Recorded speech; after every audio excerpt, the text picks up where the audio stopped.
Greetings, grave robbers, and welcome to A Graveyard. We are your restaurant necromancers, TV's Noah Houlihan and Laura Prince. We have gathered here tonight to exhume a body that's not yet cold. This is a very special opportunity for us as we usually take a look at shows that ran one season or less and decide which could be resurrected, should be resurrected, and which one should stay doomed. However, we had a stay doomed field trip recently, and we went to the East Coast Gaming Expo. And to our surprise, we ran into a Chuck E. Cheese. Yes, there is a group of fans that are trying to keep the spirit of the original Chuck E. Cheese alive with the full suits and the animatronics. We took this opportunity to sit down with this group and discuss their hobbies, their passions, and whether or not these animatronics should return or possibly stay doomed. I take you now to our interview with Laura Prince. Well, she's the one conducting it. You'll see. Cool. So the first thing we're going to ask you is to introduce yourselves. Hi, I'm Patrick. That's all you need to know. Fair. I'm JoJo. JoJo? So, Patrick and JoJo, the first question is, why Chuck E. Cheese? Well, I mean, been a big thing in our lives. We work for Chuck E. Cheese. We've known Chuck E. Cheese for so many years. Chuck E. Cheese. Chuck E. Cheese. So, obviously that's why you're, into collecting. What got you into the building? Building as in... Building the animatronics, rebuilding them. Okay, so a big thing was Five Nights at Freddy's that got a lot of people back into Chuck E. Cheese. I mean, JoJo grew up with Chuck E. Cheese and Fun Station and everything. But it's one of those things, once you get into it, you get deeper and deeper. You figure out the workings of these figures. You figure out the costume characters, how to repair them and everything. And it just sticks into your head. So we can see through here that you guys have an extensive collection of memorabilia. Where does your memorabilia come from? All I can say is eBay. Cool, eBay.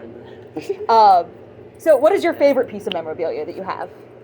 Personally, mine is the sequin Helen outfit that you guys saw. I just recently got the dress for that. I've had that for the outfit itself, the head, I've had it for 4 years, but I haven't had a dress for it until 1 week before this event. What was your first, big score?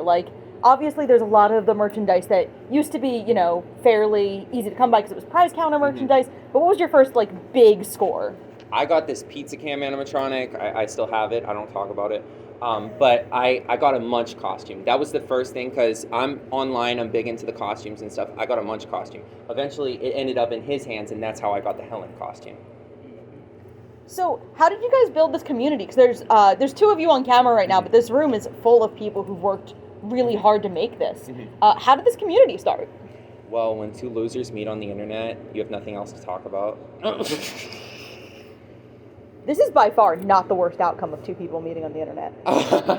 By a long shot. Yeah, online there's a big community of Chuck E. Cheese people. I mean, you can go into Discords. I mean, the Pizza Time Network has hundreds of people. My channel itself has 25K subscribers. There's people out there. What's the name of your channel? Native New _ Yorker. See, that's the important thing. You gotta get those plugs in. So, Native New _ Yorker. And his is JoJo King. And JoJo King. So, what are your favorite things that you've managed to get out of the community? Is this your first show doing this as a group? Not necessarily. It's probably one of the bigger ones we've done, but we've all done get-togethers over the year. I mean, Emily, who's helping with this event, she worked on Chucky Con, which was so far a 2-year event where they had a big outcome of people and they had all the character costumes and everything. But this one is going to be the first one you're going to see the actual animatronic characters running. That hasn't been done at any of the events before besides puppeteering. You wish? Wait! I know! It must be somebody's birthday! Oh, excellent! Right! And that means it's time for the Chuck E. Cheese birthday extravaganza! Look! There's the cake I baked! You guys have managed to find a lot of things. What has been the reaction from people when they see your collections? Even just this weekend. A lot of people think we're hoarders. A lot of people think we're crazy. But it's more of preserving everything, having an archive. I mean, think about it. 10 years down the line, there's going to be no Chuck E. Cheese animatronics in stores anymore. And here comes Helen, by the way. Oh my goodness. There's going to be no animatronics in the stores. These characters, this Helen walk around, Oh she's from 1993, 1994. I mean, if Chuck E. Cheese is just going to throw them out, you would never see them again if we didn't have them. Oh my gosh, this is wild. Hello, Helen. Hello, Chucky. Oh, this is really cool. So I'm gonna. My bird. Oh. This So is is the this- sequin dress I was talking Oh about. my gosh. Do a little twirl. Let's see. It's amazing. I had that custom made because there's none remaining in the world. So, how do you commission these? How do the are there people who commission these walk around character clothes specifically, Okay. or would it be a normal? So, Tyler is really talented in making animatronic cosmetics. In the community, there's Jen Waite. She's very talented. She crafted these arms on this Helen, the hands on the Helen as well. But as we have to source through fursuit communities, anyone that will do it. It took me 6 months to get someone to make this dress. A lot of people have motivational issues that do commissions. It takes them a while, but we get it done. Yeah. So, obviously, the pandemic was a factor. How did the pandemic affect the community? Did it give you guys time to amass more things? Did it give you guys time to organize, or was it actually kind of detrimental? I feel like it gave us a lot of time to talk to each other. I mean, what else did we have to do? We were just sitting on calls on the internet every friggin' day.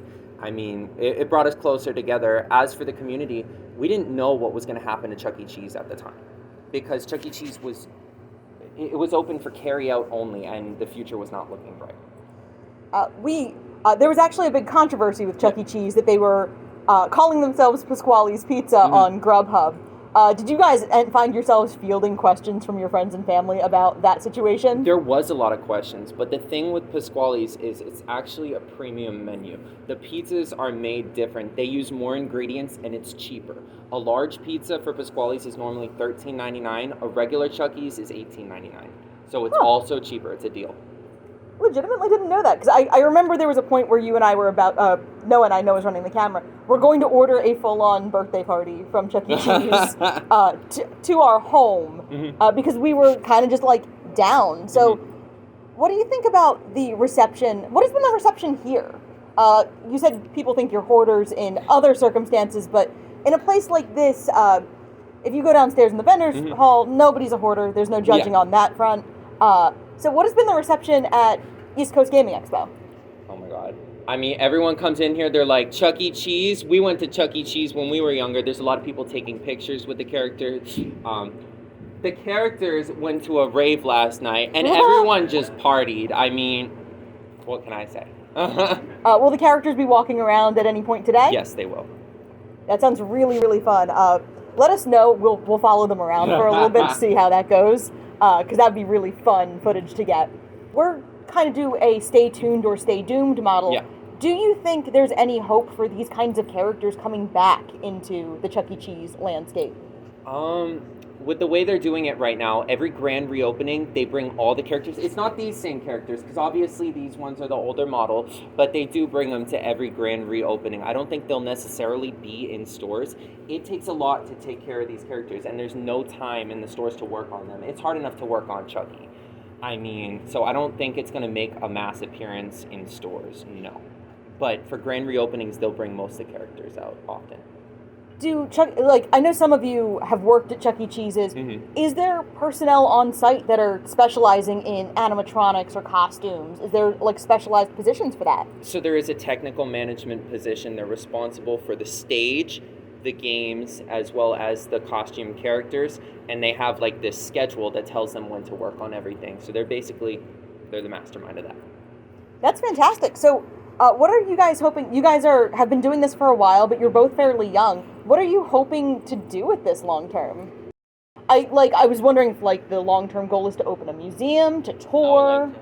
I mean, someday we've talked about opening our own type of pizzeria and characters. I mean, this is all a concept we're used to. Almost all of us have worked in a Chuck E. Cheese now or at some point, so we know the business. So someday. So you mentioned Five Nights at Freddy's, Mm-hmm. and how has that affected the reception? Oh, Helen's sad.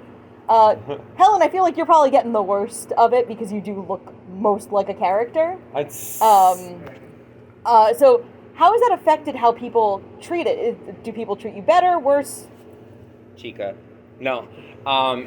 Basically, Aw. people come into Chuck E. Cheese and they're very afraid of the animatronics. They didn't start mass removing the characters until Five Nights at Freddy's. People come in and they scream when they see the animatronics often because of Five Nights at Freddy's. So I feel like that did contribute to them taking them out. So Five Nights at Freddy's has been kind of a negative effect on the community. At least for the community. I mean, they're modernizing Chuck E. Cheese. They're making it a lot better with... I mean, personally, I love the big Jumbotron screen when you walk into the new stores. They've got an interactive dance floor and everything. It's a lot of fun, but a lot of people are nostalgic to this. So, let's say that you become the chief creative officer of Chuck E. Cheese. You can do anything you want. What would be the first thing you did? I would incorporate the characters a lot more, the walk-around characters. They're not seen often. They're only seen in the live show dance videos, and they only put Chucky in the dance videos. So I would definitely like to see all the characters used more out on the streets, just having fun. So, obviously, we are not the only group that does things like this. How have channels like Defunctland and other groups that have been talking about Chuck E. Cheese and Pizza Time in a more compassionate way, has that opened up the community a little bit more? I'm not necessarily sure. I haven't seen any of those videos. The Defunctland video is where Good? the Charles Okay, Entertainment well, Cheese Chucky meme. over here, he says that it's impacted the community good. Good. So good. Yeah, that meme of like a rat called Charles Entertainment Cheese. That's I've seen that on Twitter. Okay, I've seen that on Twitter. That's from Defunctland. That's why I asked about that, because I know that has been... I've actually heard that quoted in other places that I don't know anything about Defunctland. So, thank you guys so much for your time. Thank you guys so much for your time. This has been really cool. All right, thank you. And that's going to do it for this edition, this special edition of Stay Doomed. Please let us know if you enjoyed this, and perhaps we will venture to other neighboring graveyards very soon for these very special episodes. But we will be returning to regularly scheduled programming very, very soon. So please follow us on Twitter. It's at Stay Doomed. I'm at +2 Comedy. Laura is at Bean Bunny Lives. And also check out our Patreon, patreon.com/+2 Comedy. Thank you so much for joining us once again here in the graveyards. And as always, stay doomed.